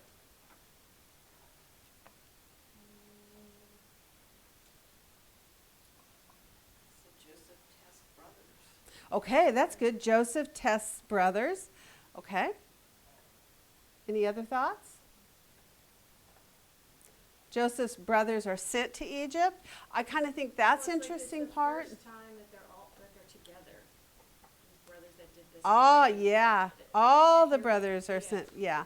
So like you don't have Benjamin, but Benjamin was not involved in the selling into slavery either. But everybody else that was involved. Yeah. But, okay, so in this case, I just put, because when he sent them down, he didn't send all the brothers, though, at this point. He sent 10. So we see Joseph's brothers are sent to Egypt for grain. We also see the brothers bow before Joseph. I put that in my title. Did any of you? Because of the fact that it was a partial fulfillment of the dream that came earlier. And then I put Joseph then tests the brothers. Or testing begins, right? Something along those lines. Okay, 43. What do we have in 43? I've got to hurry, don't I? I got 10 minutes. So we're going to have to do the next part a little bit quicker. So we have, in a nutshell, what's happening in 43? Famine continues, and they run out of food. They do. So they have to go back. They do. So in 1 to 10, what do they have to do in order to go back? Take Benjamin. They have to take Benjamin because that was the requirement. So how do they go about working this with their dad? What happens in the first 10 verses? Things like we're not going to go. We're not even going to try unless you send Benjamin. 'Cause there's Yep. no point to that. Yep. And Da- we'll just end up dead probably. What do you think in the conversation was the thing that won Dad over finally? Judah said to his father, send the lad with me, and I myself will be sure before him. Okay. So you think it was because he said, I'll be the surety? Could be because they're hungry. What about verse 8?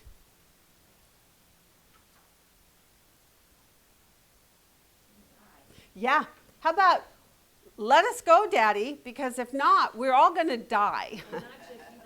And not just you, but also you and our little, and not only that, not only are we going to die, you're going to die too, Dad, because you're going to die of hunger. And the kids, the little ones, yes. So I think that verse 8 is really a significant turner. And yes, the surety then was the icing on the cake, sort of. It was the thing. Tried previously, I think, where Reuben was like, hey, you just kill my kids. Yeah, I know. I know. If I don't, just which he wouldn't have done. But the fact that he was saying, look, you can kill my 2 sons if I don't make it back, I was just impressing upon him the serious. I think he was trying to let him know, I'm serious. I will take care of him. I will do my very best. But his very best before didn't work out so well, so Joseph was not convinced. But now Joseph, by the way, what is the title that Joseph is given in this passage here? What is his name? The man. Well, no, in verse 6 and in verse 8. Oh, Israel. Israel. Why is he referred to now as Israel rather than to Jacob or the father? Because it's talking about the nation. Yes. About the saving of Thank you. Because somebody had asked me a couple of times, why is there this difference between the using of Jacob and then the using of the word, the name Israel? When does this fluctuate and for what purpose? Anytime there is an emphasis upon God or upon Jacob as the representative of a nation, and do you think the outcome of this decision is going to affect the nation? Yeah. And that's why they begin to use the name Israel here, because Israel is his national name, and it's possibly used here then to impress the welfare of the whole. Right. Previously, when it was Jacob, It was just the son. It was about himself. And himself and his one son. Right. So, and as a matter of fact, there is, I've got this on here somewhere. Here it is. All right, I even broke this down because in 1 to 10 then is Israel is persuaded, but he's only persuaded by necessity, right? They need food, and if they don't, they're all going to die, right? And Judah does give that surety. Now we're in verses 11 to 15 where we see Israel prepares them in wisdom, and he requests God's compassion. So he does two things that were really good. He prepared them well, gave them those three things that we talked about earlier in our simple list that's within the text. Take this, this, and this, right? And then on top of that, he follows it by saying, "May God give you," and that's where I think we see the name Almighty, right? 13, yeah. And do not be afraid. 14, there it is. May God Almighty grant you compassion in the sight of the man. So there's that sovereignty of God again, being able to accomplish whatever God chooses. Israel prepares them in wisdom, and what was the other word that you used? You were doing the talking about. Oh, in my, it was out of my mouth, and I don't know. I wasn't written down. That was a thought. But we see him use, what was the word, what was I the don't know, sentence? because Israel prepares them in wisdom, and we see Israel prepare them in wisdom and wasn't writing fast. It's okay. I hate it when I do that. See, sometimes I say really profound things, and I have no idea. Oh, good. All right. I don't remember. Okay. I wish I had it written down somewhere, but I don't. I have no idea what I was thinking. Okay, so, wisdom. Okay, Israel prepares them in wisdom, and he requests God's compassion. That was my title. That was my title for verses 11 to 15. Now I know what I was saying. Yeah. He prepares them in wisdom by giving them that list of 3 things to take with him, which is that simple list. And then he follows it with requesting God's compassion. Okay, so that's how it is. He gives them a present, double the money, and Benjamin, who was mandated. And then it says, Israel prays for God's assistance and that compassion be granted. The use of his name Israel is what I wanted to kind of focus on just a little bit. In this account, rather than Jacob, it puts emphasis on his having a national implication. See, if Israel does not get saved, if the boys, if they don't get food and they all die, number one. But the other part is, again, like we said, there's a prophetic part to this that's looming in the backdrop, which is how is God going to get them down into Egypt for this captivity time. So the national name is used, Israel, in this record. But Jacob is used when the focus is on his role as a father. Let me give you 2 verses that you can look at.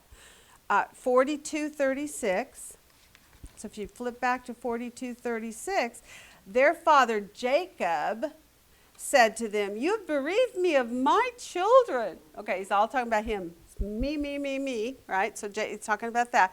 Also in 42:1, he uses his name Jacob also. I mean, it's several other places too, but 42:1. Now Jacob saw that there was grain in Egypt, and Jacob said to his sons, "Why are you staring at one another?" So that's just an example of where he's just talking as a dad to his sons. It's not, at that point, a national implication title that's being used there. So that just kind of shows you how that vacillates back and forth. Okay, 16 to 25.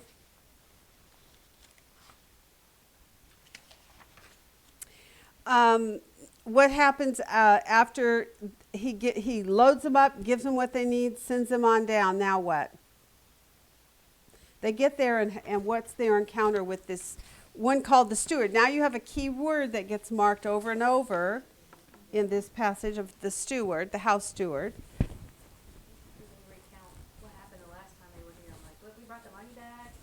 There was some confusion, and Yeah. so we have more money to buy more grain. Yeah, and so they're talking to the house steward because they've been called into the house, and they're nervous about this, right? They're worried about what's going on here. Why are they being called into the house of this man that they don't realize is Joseph?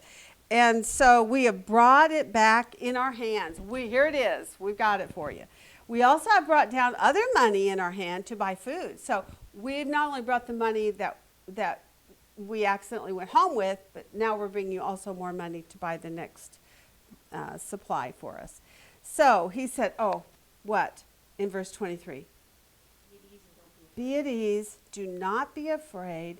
Your God and the God of your father has given you treasure in your sacks. Isn't that amazing? I had your money. In other words, I took your money. I had it, and you didn't. I don't know. It's a little written funky. I didn't totally pick up on that, but To me, he was just saying, don't be afraid, because I know, as the steward, I had your money. So your God did so what- somebody put it back there for you. I don't know. Maybe that's it. Yeah. Well, he knows it. And then He did it. and then in order to further appease them or quiet their hearts, he brought Simeon out to them at that point. So tell me a little thing about what's going on in here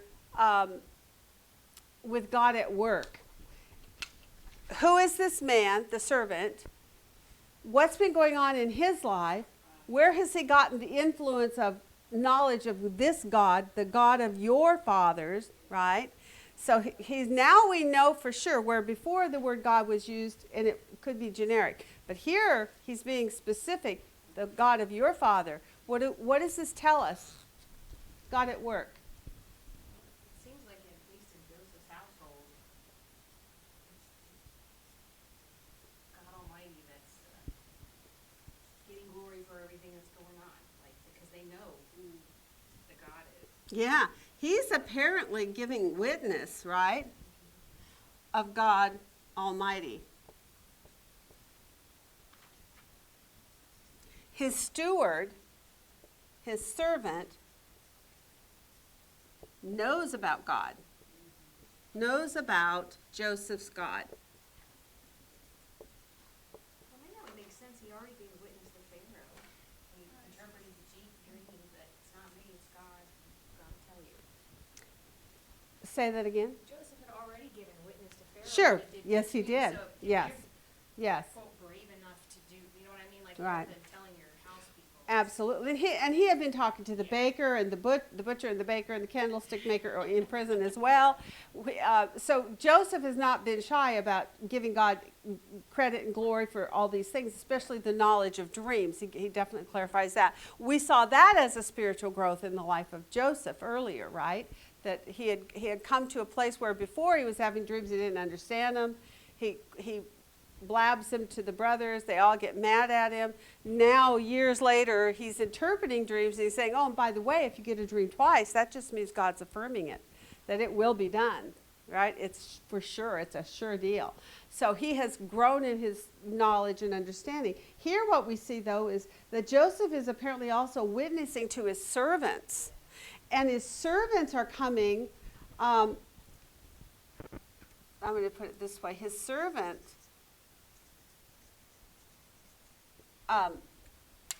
has deep insight about the characters of God, about the character of God, right?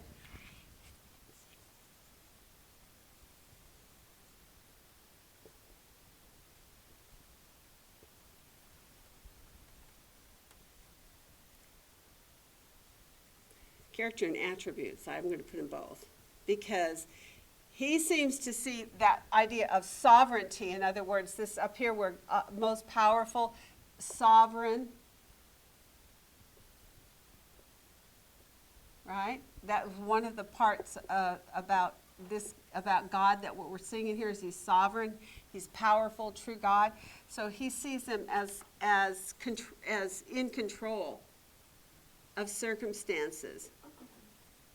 So back in actually 41, when Pharaoh appoints him, because he asked his own servants, can we find a man like this in whom is a divine spirit? And since God has informed you of all this, there is no one discerning and as wise as you. Pharaoh, certainly doesn't know God, but He perceives that Jacob has a spirit of a God in him. A good God watching over him. Right, and that he is actually possessing the spirit of that God, which is pretty wow. As a matter of fact, I think it's a first, again, because Genesis is loaded with first, but that would probably be a first mention of the idea of the indwelling spirit. Pretty cool. Yeah. Okay, we got to hurry because we're at the end of this. But okay, so Joseph then, Joseph's steward shows compassion. He reunites them with Simeon. Now we're at 26 to the end, 26 to 34. Joseph has a meal for his brothers, right? He sees Benjamin now for the first time, and he weeps privately again concerning that. But at the very end of this, he does a little trick again, another test, it seems, correct? Yes. And we also see again more cloaking of his identity in this passage as well, where it talks about how they went through the process of serving, how they went through the process of seating, and the seating part caught the boys by surprise, right? What did they do in the seating? Put them in birthright order. They put them in birthright order. Whoa, wait a minute. How'd that guy know that? Right? But apparently it wasn't suspicious enough for them to go off on it. But maybe they just said, oh, it was a coinky-dink, right? It was a coincidence. Surely they don't know our birth numbering system here, but they did.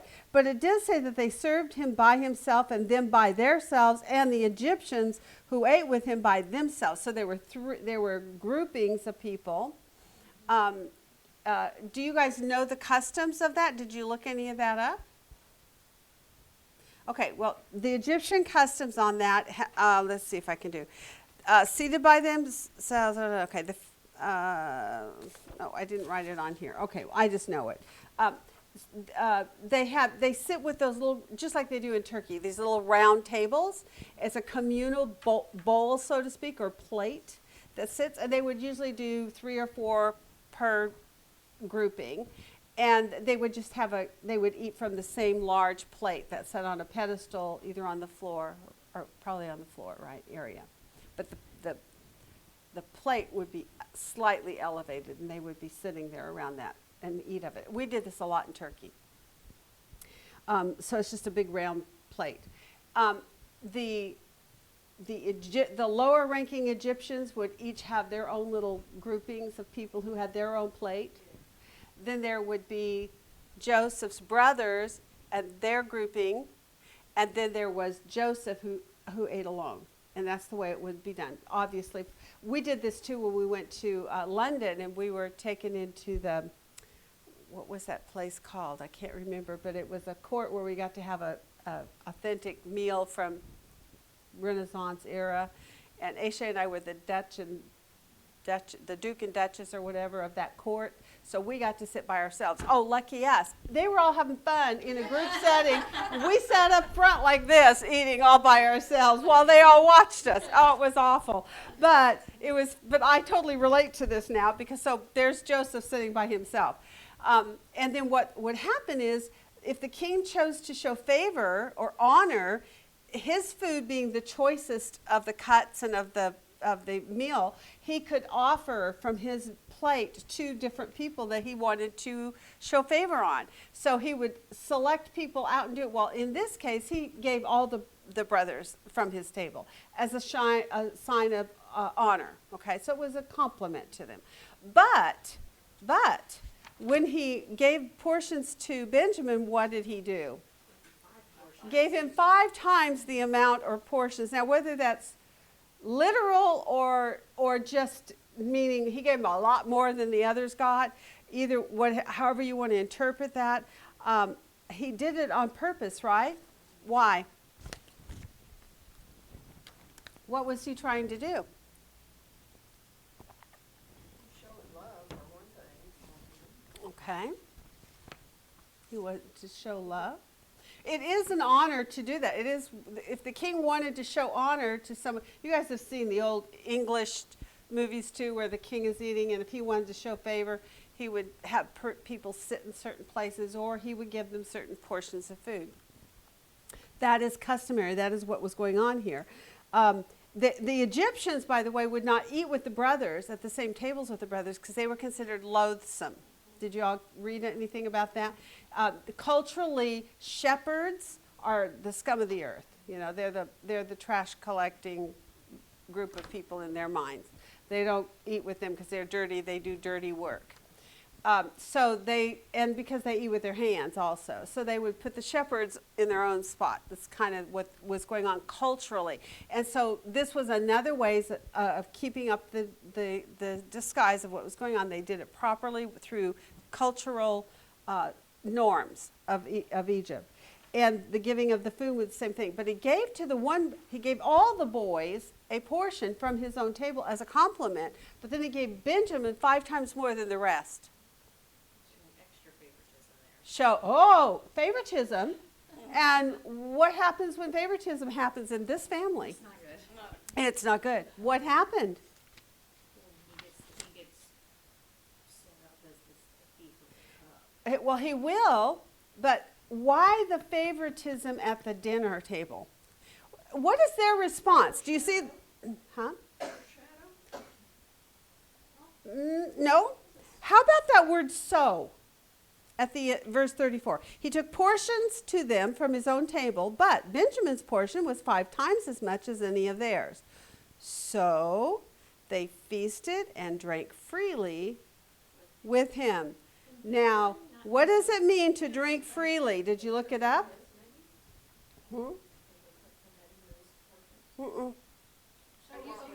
him here Benjamin or Joseph? Yeah, but who? Joseph gave to Benjamin 5 times the amount. Now, the brothers, in response to this favoritism shown to their brother, they just went on about their merry way, eating freely, and They weren't jealous. they weren't jealous. What did he just tested them on? Were they going to be jealous? Remember, when Joseph got a special coat, it really got them upset. When Daddy would show all this favoritism to this boy that he loved the most, they hated him for it. And they hated him even more when he started having dreams from God. So in this case, now Joseph says, okay, let's check to see how jealous they're going to get of this situation. And what did they show? None. As a matter of fact, I looked up that word drank freely. It's number 7934. It means that they literally became intoxicated. They were merry. They drank in abundance, which means they had not a care. They were just like totally cool with it. No problem that Benjamin got 5 times. We're fine. Just drink some more. So the him there is actually Joseph. Yeah. Okay. But they're just eating. He freely took with- portions, so they feasted and drank freely with him, with Joseph, and in the environment, all of them. Yeah. When you said him, did you think it was Benjamin? Well, the way you were asking the question, it sounded like you were making the boys eat freely with Benjamin's stuff. Oh, no. That's No, why no. I'm confused. So they feasted. No, it was a conclusion statement. So, in conclusion, although they had all just seen favoritism to their brother Benjamin, they didn't get all riled up. They didn't all start complaining. They didn't all get mad like they did with Joseph when he was a little boy. They were angry with him. They wouldn't even talk to him. Remember? Here, they feasted and drank freely with Joseph and with everyone. Right. They were relaxed and happy boys. They were not jealous. That was a passing of the test. So again, you can add to your list in however manner you want to. You see spiritual growth, right? They drank freely. They drank freely. And and that's 43, what was the verse? 34. So no jealousy. See? Awesome. No jealousy. Are you seeing that? I love it. Okay, you guys, it's after 11. I'm going to have to cut this short. Let me take you through 44. We won't continue on this. This is now set up for you to, if you want to even continue working on that, you can. I mean, there's so many. I got a ton of points on this, but I had a whole week to think on it. So I was developing this chart as I was going along in my homework. Okay, so in Genesis 44 now, to wrap us up for today, we see Joseph's very last test in 44, right? So 43 we titled Israel sends all his sons to Egypt. I put reluctantly. That they may live and not die. But he did finally get convinced, didn't he? He also is being refined and purified by God here. He finally realizes he has a responsibility to the whole, not to the one. He has to show leadership as a man who's going to become a nation called Israel. They call him Israel through the whole chapter, and he recognizes his responsibility, and he finally says, and as a matter of fact, is this the one where he says it, yeah, in verse 14, and may God Almighty grant you compassion in the sight of the man, so that he will release your brothers. So now he has concern for Simeon and Benjamin. He wants them back. And as for me, if I am bereaved of my children, I am bereaved. So now again, there's a spiritual growth thing, and you can put that on your chart.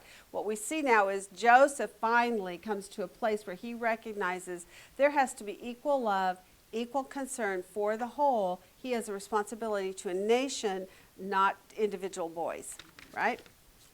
44 now, we're looking at Judah is going to intercede for Benjamin. That's what I titled 44. This is Joseph's last test to the boys, because what we're going to see when we get to 45 is the grand unveiling of who Joseph is to his brothers. So in 1 to 5 of 44, Joseph sets another test in motion, and he does it by doing what? Putting a silver cup. Yep. Benjamin. He sets up a plant. This would be illegal if you were a police officer. He plants a silver cup in his bag, so that then later in 6 to 13, he sends his steward after him, and he falsely accuses them. They all are so certain they didn't do it. Hey, we will be your slaves forever, whoever's bag you find it in. The interesting thing is when the servant starts to go through the bag, whose bags does he start with? The oldest, and works that way, because if he starts with the oldest and works his way down, what? He gets to look in all the bags, and there's this pressure building on all these boys. I mean, through the whole thing, they're kind of looking at one another. Who did it? Who done it? Yeah. I'm sure he did it, right? But they don't do that. They kind of band together, don't they? Yeah. Now what we see in 14 to 17 then of 44, when they finally, the steward has found the cup, made the false accusation. Now the brothers are in shock. He heightens the intensity of this struggle here by saying this is the cup he does divination with. Does Joseph do divination? No. Why do they say that? It's part of the disguise, exactly. It's more part of the disguise, just keeping the ruse up about his cover. So Joseph said, what can we say to you, my Lord, what can we speak and how can we justify ourselves? God has found out the iniquity of your servants. In other words, we are horrible people.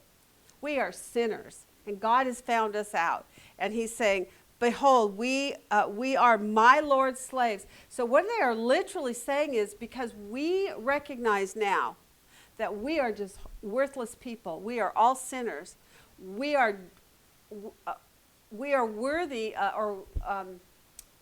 we deserve judgment. We deserve to be in jail. We deserve punishment. This is almost like a confession that you go to the Lord in when you come into salvation, is it not?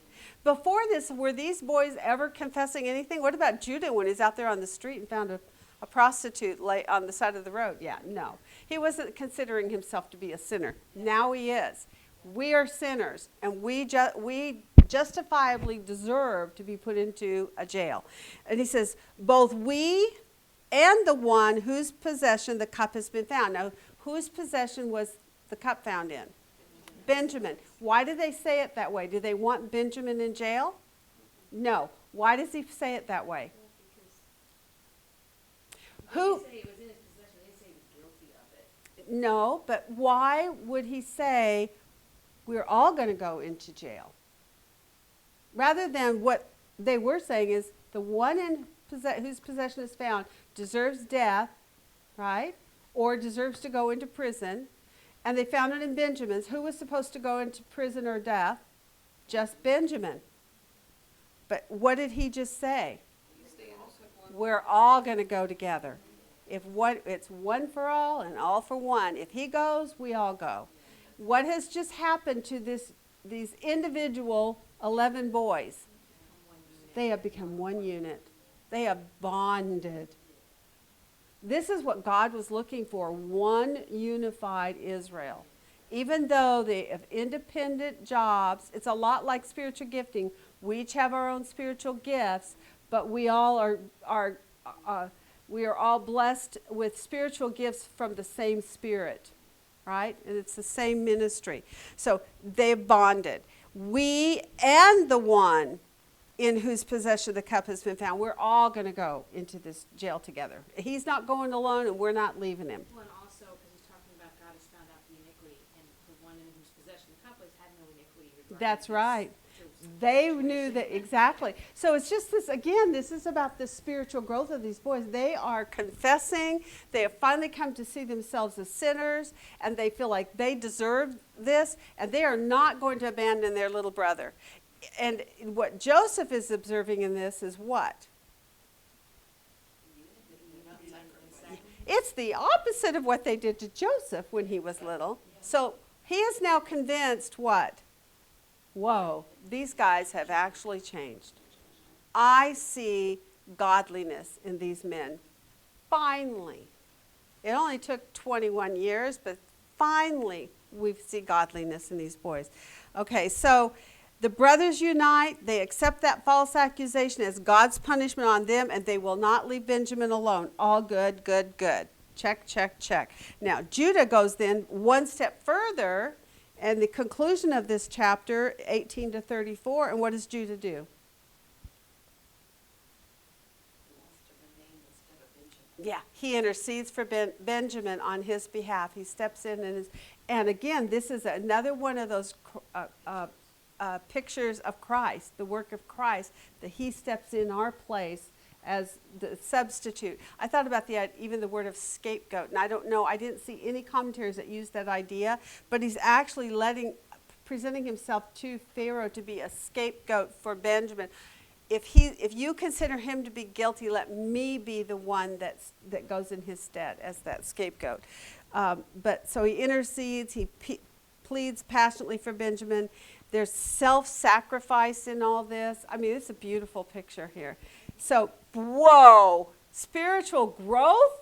Like, wow. All these boys, they're abundant in spiritual growth.